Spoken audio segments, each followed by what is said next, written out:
İllərdə 82-87-ci illərdə müasir Azərbaycanımızın iqtisadi, sosial bazasını qurulmuş və fəaliyyətinin, həyatının Naxçıvan dövrü siyasi əsaslarını qurmuş Heydər Əliyevin fəaliyyətinin Kreml dövrü, müasir dövrümüz üçün çox böyük əhəmiyyət kəsb edir.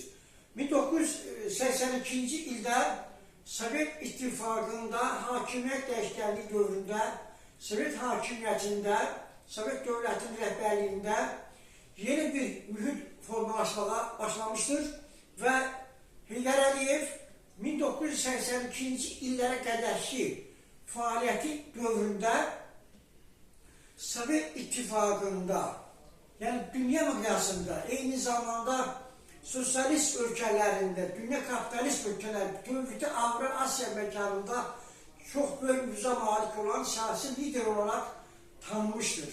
Yəni bu səpkidə, bu istiqamətdə Heydər Əliyevin siyasi təcrübəsindən, biliyindən, bacarığından, təşkilatçılığından, dünya miqyasında olan mövqeyindən, nüfuzundan səmərəli surətdə istifadə etmək üçün Sovet rəhbərliyi, Andropov başda olmaqla Heydər Əliyevin SSR rəhbərliyinə rədd çəkilməsi məsələsini gündəmə gətirmişdir. Və qeyd eləmək lazımdır ki, Heydər Əliyev hələ 69-82-ci illərdə Azərbaycana rəhbərlik elədiyi illərdə, yəni 1976-cı ildən etibarən Sovet dövlətinin bütün hər bir problemini, bütün problemlərinin həlli məşğul olan siyasi quru üzrə namizəd olmuşdur. Yəni SSR rəhbərliyində Azərbaycan Komünist Partiyası Mərkəzi Komitəsinin birinci katibi olmaqla yanaşı Sovet rəhbərliyində təmsil olunmuşdur. Yəni 76-cı ildə SSR rəhbərliyində siyasi büroda Heydər Əliyevin fəaliyyəti daha geniş miqyas salmışdır. Onun siyasi bürodakı çıxışları, təklifləri və siyasi təfəkkürü dövlət rəhbərliyi tərəfindən yüksək səviyyədə qiymətləndirilirdi və nəticə etibarilə Brejnevin vəfatından sonra Andropov özünün varisi hesab edərək və Sovet rəhbərliyinin vahid namizəd olmasını xüsusi qeyd edərək Heydər Əliyevin öncə SSR Nazirlər Sovet sədrinin birinci müavini, siyasi büro üzvü, Orta Şərq ölkələri üzrə dövlət müşaviri, İslam dünyası üzrə müşavir vəzifələrini, eyni zamanda SSR Nazirlər Sovetində sosial siyasət komissiyasının sədr vəzifəsinə təyin edilmişdir.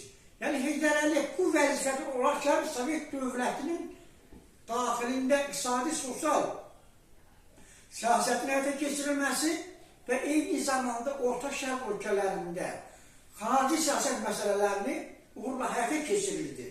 Yəni Heydər Əliyevin siyasi büro üzvlüyündə olması Sovet dövlətinin iqtisadiyyatının dünya miqyasında mövqeyinin möhkəmləndirilməsi istiqamətində siyasi təfəkkürü, diplomatik qabiliyyəti nöqteyi nəzərdən fəaliyyəti öz müsbət nəticələrini vermişdir. Qeyd eləmək lazımdır ki, Heydər Əliyev fəaliyyətinin Kreml dövründə də Azərbaycanın bugününü, gələcəyini, sabahını dərindən görür və hiss edilmiş kimi və Sovet dövlətinin gecə-tezi totalitar kommunist rejiminin dağılmağa doğru getməsini dərindən bilərək, dərk edərək, hiss edərək SSR büdcəsindən müasir Azərbaycanın iqtisadi sosial bazasının genişləndirilməsi məqsədi ilə bir sıra məsləhət tədbirləri həyata keçirilmişdir. Və 1983-cü ildə Azərbaycana siyasi büronun üzvü SSR Nazirlər Sovet sədrinin birinci müavini olaraq səfər edərək Quba-Qusar Xaçmaz zonasında turizmin inkişaf etdirilməsi, meyvəçiliyin, tədarükçiliyin inkişaf etdirilməsi və digər ərazilərdə Azərbaycanın iqtisadi sosial bazasının genişləndirilməsi məqsədlə səfərlər edərək və eyni zamanda SSR Nazirlər Sovetində 50-dən çox Azərbaycan barəsində qərar qəbul etdirmişdir.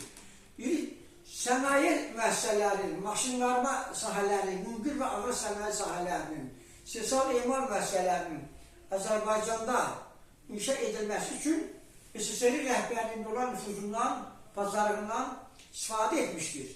Və Heydər Əliyev bütün fəaliyyəti qeyd etdiyimiz kimi SSR rəhbərliyində olmasına baxmayaraq totalitar kommunist rejiminin mövcudluğu şəraitində çox böyük siyasi ustalıqla bugünümüzə hesablanmış adımlar atırdı. Heydər Əliyev xarici siyasət məsələləri ilə də çox ciddi məşğul olmuşdur və xarici ölkələrə səfər edərkən Sovet nümayəndə heyətinə 26 ölkədə rəhbərlik etmişdir və həmin ölkələrdə özünün Azərbaycanlı olaraq təqdim edirdi Heydər Əliyev həmin səfərlərində və Azərbaycanın milli dəyərlərini, milli mənəvi dəyərlərini, tarixini, mədəniyyətini, dilini dərindən həmin ölkələrə təqdim edir və Azərbaycan xalqının qəhrəmanlıq tarixi haqqında orada fikirlərini çatdırırdı. Yəni Heydər Əliyevin Moskvada fəaliyyət göstərməsinin, Kremldə fəaliyyət göstərməsinin müasir dövrü üçün çox böyük tarixi əhəmiyyəti vardır. Və müdrik rəhbərinin öz xatirələrində qeyd etmişdir ki, mən 10 ildən artıq Moskva şəhərində yaşamışam, müsəlman Azərbaycan xalqının, müsəlman aləmin tarixində heç bir müsəlman mənə qədər öz xalqını Kreml müsəhlərinə uzatmamışdır. Mən siyasi büromuzda olmuşam, Sovet rəhbərliyində olmuşam və Azərbaycan xalqının bugünü üçün çalışmışam. Azərbaycan xalqının tərəqqisi üçün və Sovet İttifaqının siyasətinin mənbəyində nəyin dayanmasını çox dərindən bilir və görürdüm mən. Yəni Heydər Əliyev SSR rəhbərliyində olarkən demokratikləşmə proseslərinin həyata keçirilməsi üçün üzərinə düşən vəzifələrin öhdəsində layiqincə gəlmişdir. Və Sovet dövləti Orta Şərq ölkələrində, məsələn Suriyada, İraqda, Yordaniyada və digər ölkələrdə öz siyasi xəttini həyata keçirmək üçün Heydər Əliyevin siyasi təcrübəsindən istifadə edirdi. Məsələn, Suriyada 1984-cü ildə dövlət çevrilişinə cəhd olmuşdur. Yəni Hafiz Əsədə qarşı onun qardaşı Gizli Xəbər Agentliyinin rəhbəri Rifat tərəfindən dövlət çevrilişi hazırlanmışdır və bu dövlət çevrilişi həyata keçirilməsi Sovet dövlətinin maraqlarına ziddiyyət təşkil edirdi. Ona görə də Heydər Əliyev bilindən, bacarığından, qabiliyyətindən istifadə edərək Suriyada 84-cü ildə Heydər Əliyev təşkilatçılığı ilə, rəhbərliyi ilə dövlət çevrilişinin qarşısı alınmışdır. Və bir sıra ölkələrdə Heydər Əliyev Sovet nümayəndə heyəti rəhbəri olaraq Azərbaycanın maraqlarını həmişə önə çəkmişdir. Və Heydər Əliyevin get-gedə nüfusunun artması istiqamətində Sovet rəhbərliyinin həyata keçirdiyi tədbirlərin mərkəzində, yəni Andropovun həyata keçirdiyi siyasətin mərkəzində o dərindir ki, Heydər Əliyev tez bir zamanda qocaman iş təcrübəsi olmayan Tixonovun yerinə Nazirlər Sovet sədr təmin edilsin və sonra isə ondan sonra Sovet rəhbərliyində təmsil olunsun, yəni Sovet rəhbərliyi dövlətin rəhbəri olsun. Və bu istiqamətdə işlər apardırdı və Heydər Əliyevin çox böyük nüfus sahibi olmasını qəbul etməyən ermənilər, ermənipərəst dairələr və eyni zamanda saxta hücumdan olan baltalar Heydər Əliyevə qarşı Qarbaçovun hakimiyyətə gəlişindən sonra kəskin şəkildə əks tədbirlər görməyə başlamışdılar. Və beləliklə də ermənilər Andropovun hakimiyyətdən uzaqlaşdırılması, vəfatından sonra, xəstəliyə düşməsindən sonra Heydər Əliyevin hakimiyyətdən kənarlaşdırılması istiqamətində işlər aparırdılar.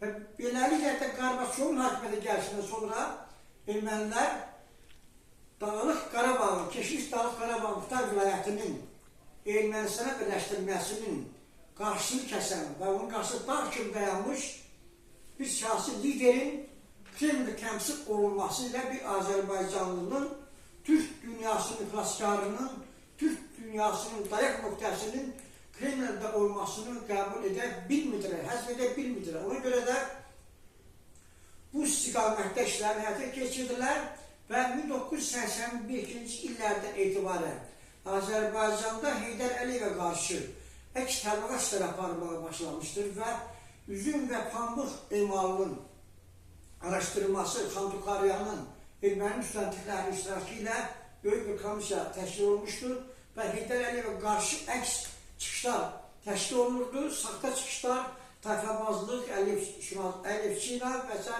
məqalələr İzveçlə qəzetində, Pravda qəzetində, Azərbaycanda Komünist qəzetində və digər qəzetlərdə bu tür səhvədə yazılar dərc olunurdu. Və beləliklə də Heydər Əliyevin siyasi büroda kəskin çıxışlar etməsi, türk xalqlarını müdafiə etməsi ermənilərə və erməni Fəz Qarbaçova sərf eləmirdi.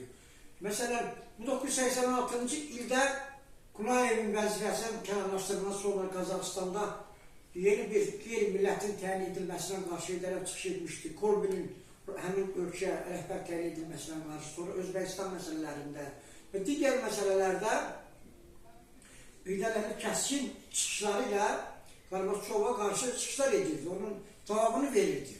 Yəni, müdrik rəhbərimiz çox böyük siyasi ustalıqla Dövlət Təhlükəsizlik Komitəsində olan dostlarından, yoldaşlarından, özünün nüfuzundan istifadə edərək məlumat əldə etmişdi ki, Mikhail Qarbaçov Stalinin anti-Türk siyasətini davam etdirmək istiqamətində planlar həyata keçirir. Həmən planlara qarşı Heydər Əliyev çox kəskin etirazını bildirmişdir.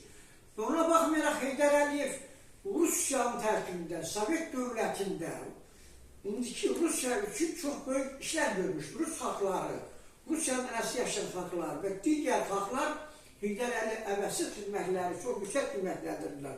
Məsələn, Baykal-Amur magistralının ikincisinin başa çatdırılması Heydər Əliyevin təşkilatçılıqla həyata keçirilmişdir. Bu istiqamətdə Heydər Əliyev çox əvəzsiz xidmətləri olmuşdur və Baykal-Amur magistralının ikincisinin 50 illiyi münasibəti ilə Rusiya Federasiyasının prezidenti cənab Putin müdrik rəhbərimizin bu istiqamətdəki fəaliyyəti çox yüksək qiymətləndirmişdir və çox dəyərləndirərək onu öz xüsusi rəyini bildirmişdir.